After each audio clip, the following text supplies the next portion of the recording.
თითოვლობის გამო წელს ლეჩხუმში ამოსვლა დაგვიგვიანდა. თოვლი ჯერაც მუხლამდე გვწუდება, ამიტომ აქ ყოფნა ყველაზე მეტად ბავშვებს უხარიათ. სახლში მოვედით ისე რომ არ იციან ჩვენებმა თუ მოვდივართ.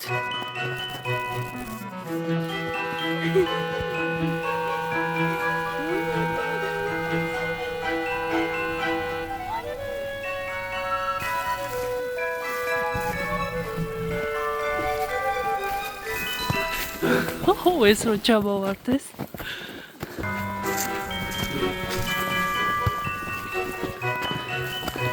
ახალი წლის მერე როგორც კი გზები გაიწმინდა, შვილებმა და შვილიშვილებმა მშობლებს სიურპრიზი მოუწყვეთ. ჯერ ეზოში და შემდეგ სახლში ისე შევიპარეთ, რომ ჩვენი ჩამოსვლის შესახებ წინასწარ არაფერი გვითქვამს. გამარჯობოთ! როგორც ხვდებით, კამერის გათიშვა მალევე მომიხდა. სახლში გადაღებების სასტიკად მეკრძალება. ბებია ბაბუასთან ემოციური შეხვედრის შემდეგ ჯერ ტობის მოფერების, შემდეგ კი რა თქმა უნდა თოვლში თამაშისა და გუნდაობის დროა.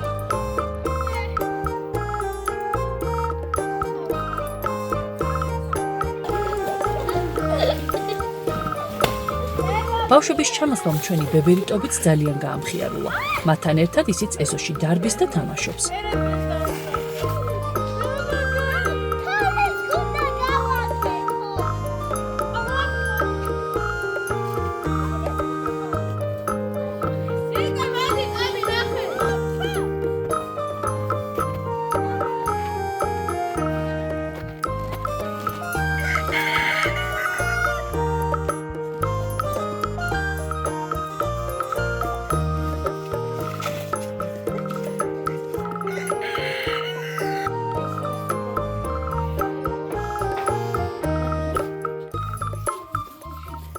მონატრებულ შვილიშვილებს ბებომ რა თქმა უნდა უმალვე ხაჭაპურები დაუცხო.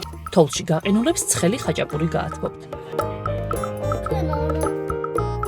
ბავშვებო, მზად არის ხაჭაპური, ჭამეთ, მოდით! სწრაფად! რაღა დაგიმალოთ და მეც ძალიან ბედნიერი ვარ. ისი არაფერი მამშვიდებს, როგორც ზამთარში დედაჩემის გამომცხვარი ხაჭაპურით ხელში შეშის ღუმელს რომ მივეფიცხები. არსად არ არის ისეთი გემრიელი ხაჭაპური, როგორიც სახლშია.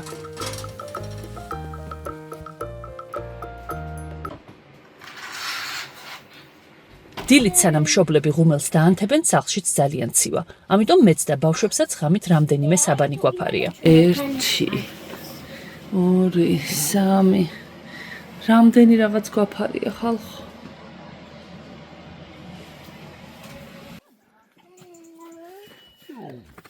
ისაუზმებენ თუ არა ბავშვები რიგში ჩაეწყობიან და ეზოში სათამაშოდ მიდიან. ნუ ცხადია, განუყრელი ამფსონი და გულშემატკივარი ტობიც თანახლავთ. ბავშვებს გავაცილებ თუ არა, მეც სტუმრად მივდივარ. წავედით მეზობლებთან ყავაზე. ამისთვის გვესაჭიროება ბოტები და თბილად ჩაცმა. გავყვეთ საცალფეხო ბილიკს.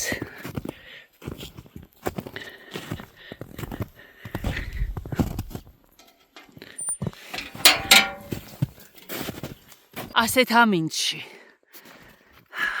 ლამის წელამდე თოვლში. მეზობელთან ყავაზე წასვლა რო არ დაგეზარება? ეგაა მეზობლობა.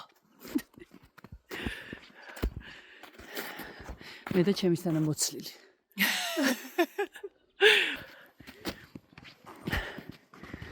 ეს თუ ჩამოვარდა მაშინ ნახეში. გადაღება აქაც შეზღუდული მაქვს. ამიტომ მხოლოდ რამდენიმე კადრით შემოვიფარგლები. ჩემი უცვლელი ადგილი შეშის ღუმელთან.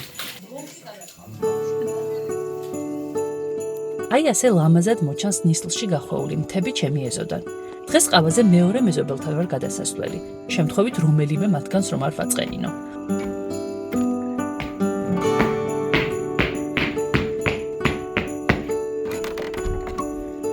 უჩემოდ ყავით დალევას როგორ ბედავთ. ზოგჯერ ისეც ხდება, ყავის სმა უფრო მაგარი სასმელის დალევაში გადადის. 1000-ში ერთხელ დღესასწაულებზე ესეც შეიძლება. მოკლედ, როგორც ხედავთ, ალპანაში ძალიან კარგად ვერთობით მეც და ჩემი შვილებიც. ბავშვები გიждდებიან თოვლზე და სოფელზე და ეს არის მათთვის სამოთხე. მაგრამ აი ამ გართობის ვიდეოებთან ერთად ძალიან მინდა ლეჩხუმურ ტრადიციებზეც გესაუბროთ და რამდენიმე ტრადიცია გაჩვენოთ. თან ისეთ პერიოდში მოგვიწია ჩამოსვლამ, როცა ეს ყველაფერი ძალიან აი ბუნებრივად ხდება ხოლმე.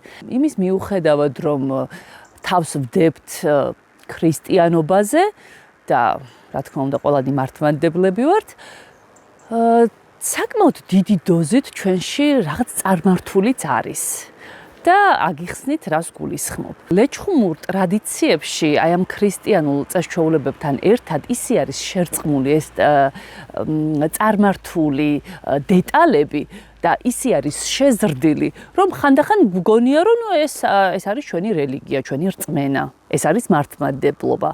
არა და როგორი მართლმადიდებლობაა ეხლა, როდესაც მაგალითად ხეებს აჭმევ, ხეებს ულოცავ.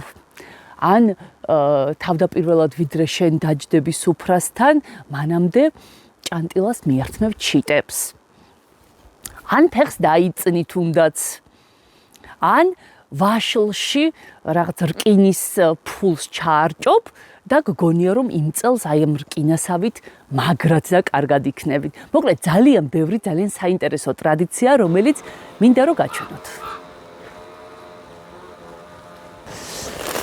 ახლა წავედი ჩავიცვი. თორე გავიყინე. და დანარჩენს მე მოგიყვებით ხეებს რომ ჩამოვურიგებ ხორბალს.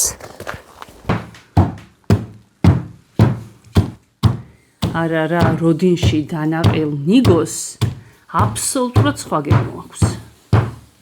აი ეს ნიგოზი ახლა ამ ნიგზით უნდა შევკმაზოთ ჭანტილა, ანუ იგივე მოხარშული ხორბალი.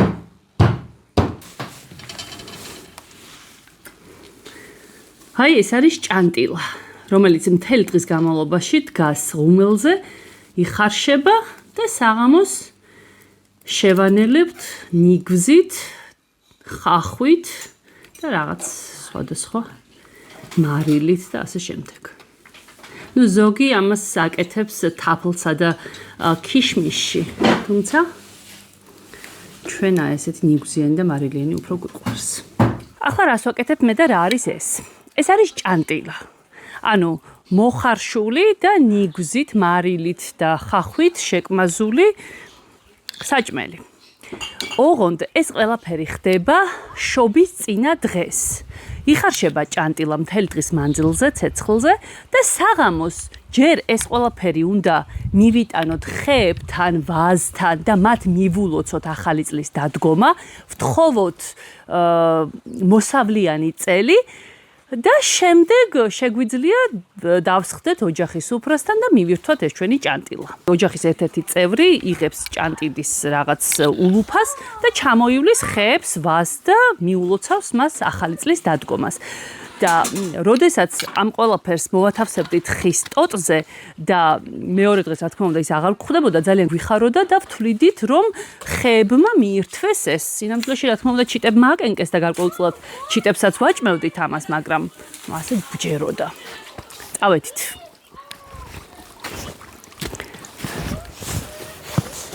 რადგან ძალიან მიყვარს ლეღვი, თავდაპირველად მივულოცოთ ლეღვს.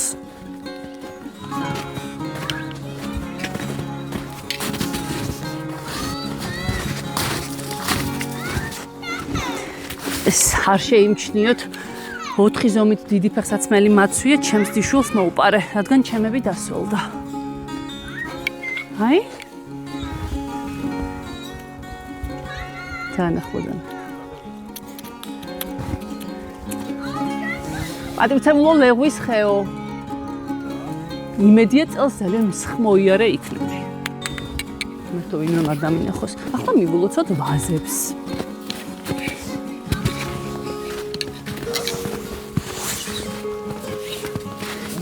აი?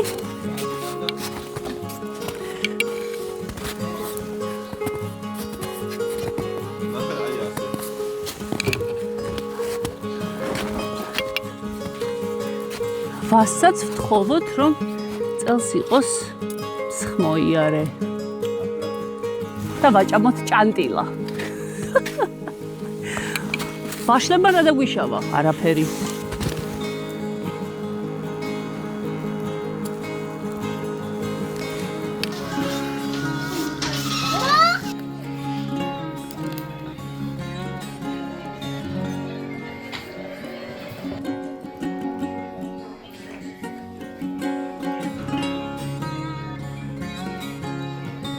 აბა ვის გინდათ გუნდაობის მერე ხაჭაპური?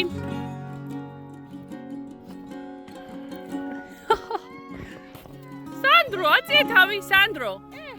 რა ხდება? მე და სანდრო ახლა მივდივართ მეზობელთან ფეხის დასაბწნელად. ფეხის დაწნა რა არის, არიცით? ლეჩხუმლებო არ უკარნახოთ. წამოდი გაჩვენებთ. ეს რას ნიშნავს? გადი და გაჩვენებ, რასაც ნიშნავს.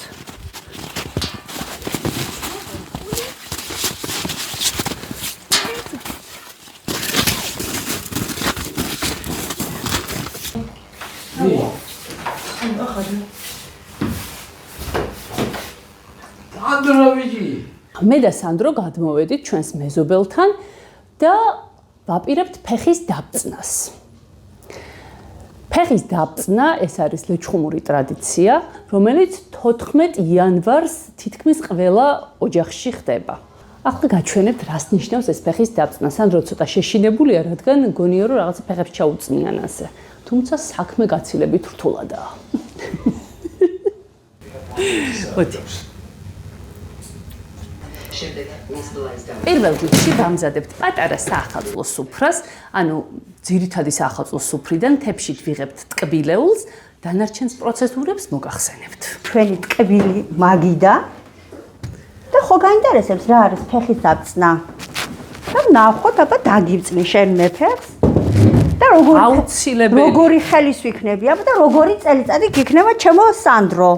სანდრო, ასე ქენი ხელები. ხელები ასე. ასე მიადე ხელები, აწიე ზემოთ.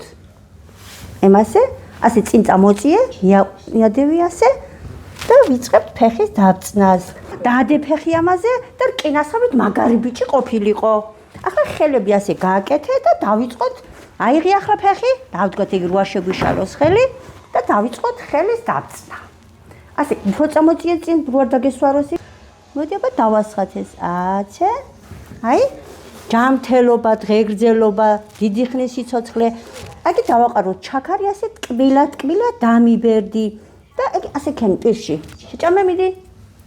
ასე. ახლა დავილოცოთ. ჯამთელობა ქონებოდეს სანდროს, დიდი ხნის სიცოცხლე, კარგი ბიჭი ყოფილიყოს და მისი დედიკოსა, მამიკოს გული გაიხარებიოს და ახლა დაიკავე ეგი შენ ხელში. დაიჭერია ბაიჭიხა ხელში, გაუშვი ხელები ასე და დაილოცე. თქვი რამე და მოსვი. მოსვი და დადედე. მოგეწონა? აი, ახლა ეს ვაშლი უნდა გადმოგცე. შენ ამ ვაშს რამდენი წვიმი წვეთი დაეცა. იმდენი წელი სიცოცხლე ქონებოდეს სანდროს. აი, ამასავით მაგარი იყავი. გამომართვი? აგერ ტკბილი, ამასავით ტკბილათი დაიყავი. ეს თეთრია, რამდენი ბეწვიან ბამბაშია. იმდენი წლის სიცოცხლე მოგემართოს და როგორც ეს არის, თეთრი, დაბერდი 100 წელი მოიყარე და ასე გაგითეთრდე წვერულაში. გამომართვი? და ამაში რამდენი კაპი კი იყოს, მე ბევრი არ მაქვს, მაგრამ შენ ქონებოდეს ჯამთელობა, დიდი ხნის სიცოცხლე და რო გაიზები, ბევრი ფული გეშოროს და კიდე მოსირყო, ჩემთან და შენ გეჩუქნიოს. აი ეს არის ფეხის დაბწნა.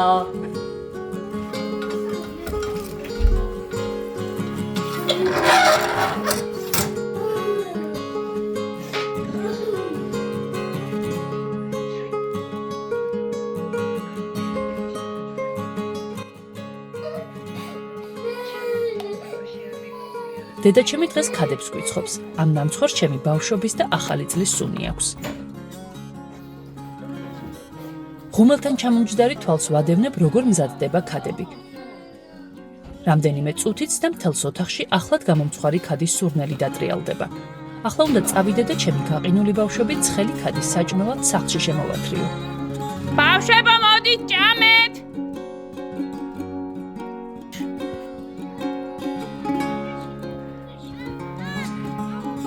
ადექი. მოდი.